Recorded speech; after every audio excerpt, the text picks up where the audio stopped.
In the previous part, Jason Cole, the arrogant son of a billionaire, was forced by his father to live among the poor after years of pride and cruelty. Stripped of wealth and identity, he struggled in the slums until Kunle, a kind mechanic, took him in and began teaching him basic survival skills. Just as Jason began adjusting, he met Aisha, a young woman teaching poor children for free. Still bitter, Jason mocked her efforts, calling them a waste of time. Aisha didn't argue. She simply walked away. Now, in part 2, Jason's journey takes a surprising turn, as the girl he once mocked begins to change the man he thought he'd always be. The days passed quietly, like smoke drifting from a fire, slowly catching light. Jason now rose before dawn. He fetched water before Kunle even asked. He wiped tools without complaining, tightened bolts with confidence, and no longer frowned when grease stained his trousers. But something else had changed too, something deeper, quieter. It started when he passed by the tree again. Aisha was there, like always, calm, smiling at her students. One child was drawing the letter M in the sand, and she clapped, softly cheering, "Good, again." Jason stood at a distance and watched. She was so focused, so present. There was a gentle strength in the way she looked at each child, like they were the most important person in the world. That calm, that peace. He used to mock people like her. He used to think kindness was weakness, but now it drew him in. It made her beautiful. Not just her face or her eyes, but the way she carried herself. The way she didn't need the world's approval to know her worth. The same kindness he used to mock was now the reason he couldn't stop looking at her. He started helping her after the workshop.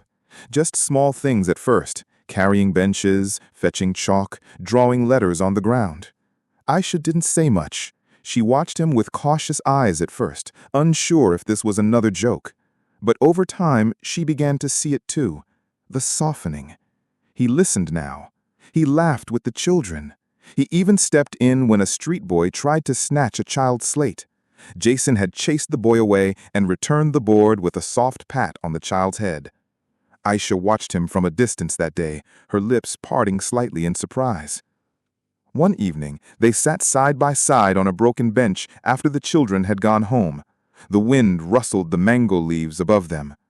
Jason was quiet for a long while, then said, "You could have done anything else. You're smart. You're special. Why this?" Aisha smiled. "Because someone once did it for me." He turned to her. "I was that child," she said softly. "Hungry, quiet, invisible. A woman taught me under a tree just like this. She died of typhoid. But before she did, she told me, always make one child feel seen." Jason swallowed. He had no words. Aisha looked at him. "What about you? Why are you really here?" He looked away. "Maybe someday I'll tell you." She didn't press. Their conversations grew longer. Their arguments grew lighter. "You can't pronounce that word," she teased one day as he read from a torn children's book. "I'm letting you win," he replied with a smirk. "You're just bad at reading out loud," she said. "Maybe, but I still look better doing it." She rolled her eyes, but smiled. And just like that, something bloomed. Not loudly, and not suddenly. One day, a small boy named Musa collapsed in class. He had been shivering earlier, but no one thought it was serious, until he fainted in Aisha's arms. She panicked. "It's malaria," she said. "He needs medicine now." They rushed to the local clinic, but the doctor shook his head. "No treatment without deposit," he said. Aisha's face fell. Her hands shook. She opened her bag and pulled out a few coins, barely enough for a packet of paracetamol. Jason looked down at his shoes, his last pair of clean, decent sneakers, and his small Nokia phone, the only link to his former life. He left without a word. 2 hours later, he returned with a plastic bag full of medicine. "Here," he said, handing it to the nurse. Aisha stared at him. "Where did you—" He smiled faintly. "Sold some things." She noticed his feet, bare, dusty, blistered. "And your phone?" she asked. He shrugged. "Somebody will enjoy it more than I ever did." She stood there stunned. "You've changed," she whispered. Jason looked down, unsure what to say. I don't know if it's change, or maybe I'm just finally waking up. That night, they sat by the shed. The children were gone. The stars were out. Aisha's head rested softly against Jason's shoulder. No words, just peace. For the first time in his life, Jason wasn't trying to impress anyone. He wasn't chasing money, power, or attention. He was just present. The day started like any other. The sun was hot, the streets busy. Jason was on his way back from running an errand for Kunle when he stopped at a small kiosk to buy a sachet of water. He reached into his pocket, but it was empty. He had forgotten his small coins back at the shop. Just as he turned to leave, a boy dashed past the kiosk, snatching something off the counter and disappearing into the crowd. "Thief!" the shop owner shouted. He looked around, panicked, and his eyes landed on Jason. You're the one!" Jason froze. "What? No, I didn't take anything." But it was too late. Two street boys nearby rushed toward him. Others joined in. In seconds, Jason was surrounded. "You think you can just steal and pretend to be decent?" one of them spat. "Just another hungry rat," another said. Before he could explain, fists landed on his chest, his arms, his back. One of them grabbed his shirt and tore it. Another pushed him hard, and he stumbled into the dust. Jason, bruised and bleeding, covered his face, yelling, "I didn't do anything!" But no one cared. To them, he was just another broke, dirty boy trying to get by. No one asked questions. No one saw him as a person. In that moment, he felt something he had never truly felt before. Helplessness. Not the kind that comes from losing something, but the kind that comes from being something. Someone that no one cared to understand. And just when it felt like it would never stop, a voice shouted, "Hey, leave him alone!" Kunle pushed through the crowd with fire in his eyes. He grabbed one of the boys and shoved him back. "Are you mad? You beat someone without knowing the truth?" The boys backed off. One muttered, "Then maybe it was someone else," and they disappeared. Jason sat in the dirt, breathing hard, face swollen. His lips were bleeding and his palms were scraped. Aisha arrived minutes later, rushing over. She knelt beside him silently, her hands gentle as she dabbed his face with her scarf. She didn't ask what happened. She didn't scold him.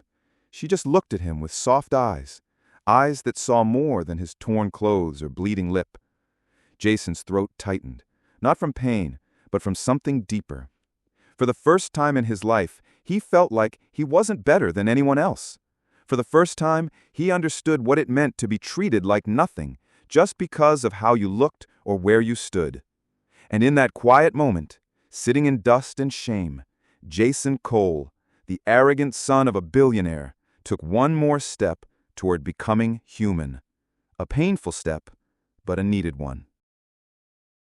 That night, Jason sat alone outside Kunle's small shed. The streets were quieter now. Most people had gone to sleep. A weak breeze stirred the dust, and somewhere in the distance, a baby cried. Jason didn't move. His back rested against the wooden wall, his knees pulled close to his chest. His shirt was still torn, his face still ached, but it was nothing compared to the weight pressing down on his heart. He stared at his hands. They were rough now, greasy, tired. Nothing like the soft, clean hands that used to hold champagne bottles and car keys. And then the thoughts came. Why was I so cruel?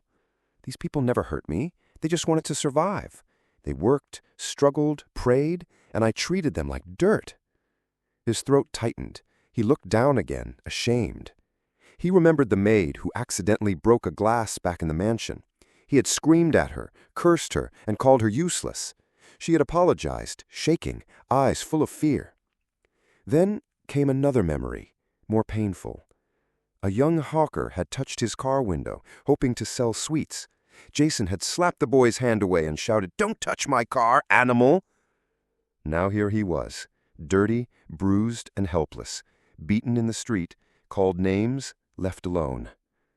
He whispered to himself, barely audible, "I called them animals, but today I felt like one."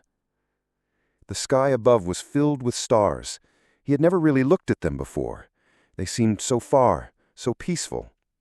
A soft tear rolled down his cheek, then another. He didn't cry loudly. He didn't sob. He just wept, quietly, alone, for the life he wasted, for the pain he caused, and for the truth he was finally starting to see. Jason Cole, the boy who once thought he ruled the world, sat in the silence and let it all sink in. The next morning, Jason sat quietly outside the shed, his body sore and his heart still heavy. He didn't expect anything. He just sat there, looking at the ground. Then Aisha appeared. She walked toward him slowly, carrying a small bowl of warm food. She said nothing, just placed it beside him and turned to leave. Jason looked up. "Thank you," he said softly. She paused, appreciating the sincerity in his voice. Then she gave a small nod and walked away. Later that day, Kunle returned to the workshop and handed Jason a wrench. "Let's get back to work," he said like nothing had happened. No lecture, no questions, just kindness. They worked side by side, fixing tires, cleaning tools. Kunle hummed a tune under his breath. Jason watched him and thought, he doesn't need to talk. He's showing me something I never learned in my world. Grace. As the sun rose higher, Jason found himself doing things without being told. He helped a tired old woman carry her heavy bucket from the well, walking beside her quietly until they reached her home. She looked at him with surprise and said, "God bless you, my son." Later, near the tire shop, he saw a skinny boy watching him eat from a small plate of soaked gari. The boy's eyes were sunken, his lips dry. Jason didn't think twice. He pushed the plate toward the boy with a nod. "Eat," he said. The boy smiled shyly and sat beside him. For the first time, Jason didn't feel bigger than anyone. He just felt human. He laughed more that week, especially with the children. They liked his strange way of pronouncing their names. He taught silly stories. They taught him games. At one point, he caught Kunle and Aisha watching him from a distance. They didn't say anything, but their eyes met, and they shared a look that said it all. Jason was changing, and this time, it wasn't because anyone forced him to. It was because he wanted to. Because it felt good. Because it felt right. Because, finally, he was beginning to heal. As the days went by, something soft began to grow between Jason and Aisha. It wasn't sudden, it wasn't loud, but it was there, in the way they stayed a little longer after class, in the way their conversations stretched into the evening. Jason started helping her more, not because he had to, but because he wanted to. He would carry benches, help write letters in the sand, and sit beside her, quietly drawing lesson plans by lantern light. Once, when a drunk man staggered toward her on the road shouting nonsense, Jason stepped in quickly. "Walk away," he told the man, his voice firm. The man left, grumbling. Aisha looked at Jason differently that day. She didn't say anything, but her eyes said, "I see you." They argued sometimes, light, playful fights. "You always draw your letters too big," she teased. "That's because I have big dreams," he replied, grinning. "Or big handwriting and no patience. You're just jealous because my M is better than yours." She rolled her eyes. "Please." Sometimes they shared stories. Jason talked about boarding school, leaving out the part about private jets and chauffeurs. Aisha spoke of her childhood in the village, how one woman changed her life under a tree just like this. They listened. They laughed. They learned each other. One evening, Jason stood at a distance watching Aisha teach. Her hands moved gently as she guided a child's fingers through the sand. Her face lit up with every small victory. Jason felt something twist in his chest, a feeling he hadn't known before. He whispered to himself, "She deserves more than this, more than I ever gave anyone." Later that evening, Aisha stood beside Kunle as they watched Jason laugh with the children, a little girl on his back. She smiled faintly. "Jason isn't the same man who walked in here months ago." Kunle nodded slowly. "No, he's not." That night, as they sat side by side near the shed, Jason looked at her. His lips parted slightly. He wanted to tell her everything, about who he really was, about the mansion, the money, the reason he was here. But he stopped. Not because he didn't trust her, but because he wasn't proud of the man he used to be. So he just said, "Aisha, thank you for everything."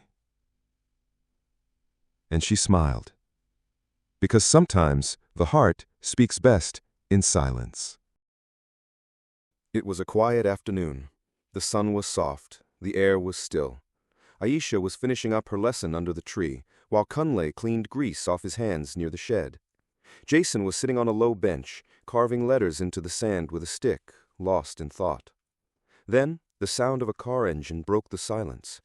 Not just any car, a black luxury SUV, clean, shiny, and clearly out of place in this dusty, humble street. It rolled in slowly and stopped just in front of Kunle's workshop. Dust rose, children paused, neighbors peeked from behind their wooden stalls. Everything stopped for a moment. Kunle looked up, confused. Aisha stood still, her eyebrows raised. Jason turned and froze. The car door opened. A man in a dark suit stepped out and walked directly toward him. Without saying a word, the driver opened the back door. Jason's heart dropped. His father stepped out. Chief Richard Cole, tall, calm, dressed in a crisp white shirt and gold wristwatch, looked at his son with soft, tired eyes. Jason stood up slowly, mouth open, chest tight. For a second, no one moved. Then Jason whispered, voice cracking, "Father?" Chief Richard opened his arms. Jason didn't wait. He ran forward and hugged him tightly. No pride, no distance, just a father and son holding on to each other like time had stood still. Aisha blinked, stunned. Kunle's wrench dropped from his hand. The boy they had taken in was a billionaire's son? Jason pulled back from the hug, eyes red. His father held his shoulder. "James has been watching you. He told me everything. You have no idea how proud I am of you." "I didn't tell anyone. I couldn't. I wasn't proud of who I was." Chief Richard nodded, his voice calm. "But look at who you are now." And just like that, the truth was out. But for Aisha and Kunle, what shocked them wasn't who Jason had been. It was who he had become. Jason sat quietly beside his father in the backseat of the SUV as it drove through the old streets, away from the shed that had become his second home. His face was calm, but his heart was heavy. He looked out the window, at the small houses, the barefoot children, the rusted roofs. Every corner held a memory now. Every face reminded him of something he had once ignored. Chief Richard glanced at him. "You really lived it, didn't you?" he asked gently. Jason nodded. "Yes, and I'll never forget it." They arrived at the mansion. Jason stepped into the mansion slowly, like he was entering a sacred place. Everything was clean, quiet, grand. He really missed home. This time, he didn't rush to sit on the biggest couch or bark orders at anyone. He looked around, at the polished floors, the golden lights, the fresh scent of roses, and whispered under his breath, "This is a gift, not a right." When dinner was served, he didn't eat like a king. He ate slowly, tasting each bite.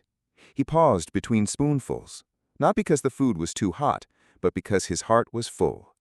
The maids watched him closely. He smiled at them, called them by name, and said thank you. Not once, but every time. When one of them dropped a glass by mistake, Jason didn't raise his voice.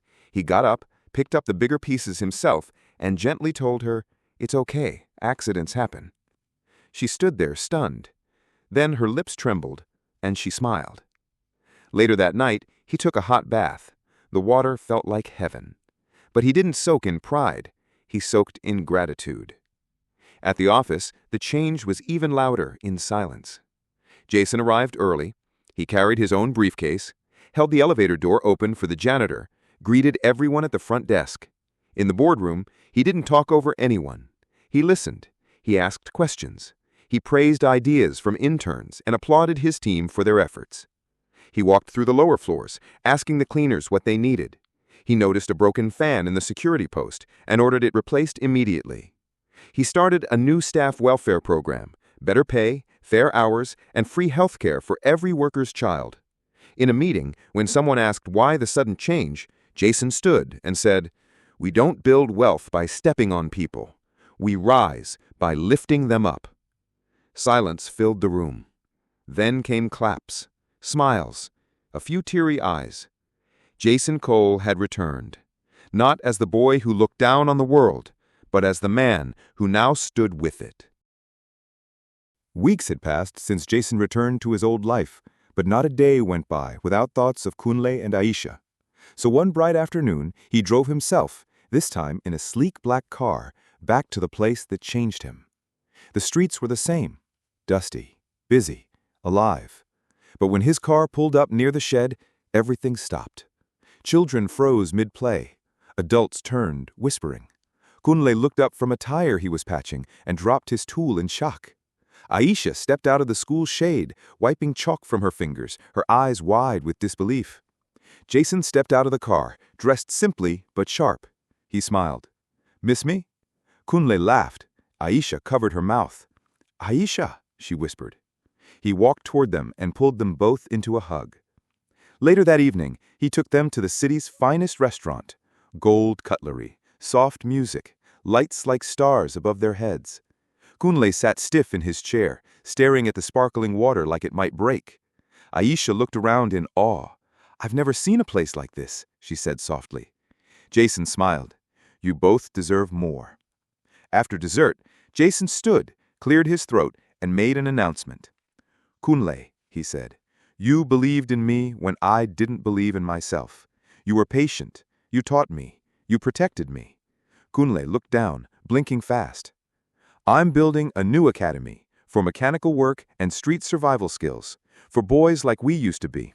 And you'll be head of operations." Kunle gasped. "Me?" Jason nodded. "You'll train them, lead them, show them there's a better way." Then he turned to Aisha. "And your school," he said softly, "it's not just a tree anymore. It's a light." Aisha's eyes welled up. "You'll have a building, full staff, books, uniforms, all free, for every child." She tried to speak, but her voice caught in her throat. Jason took her hand gently.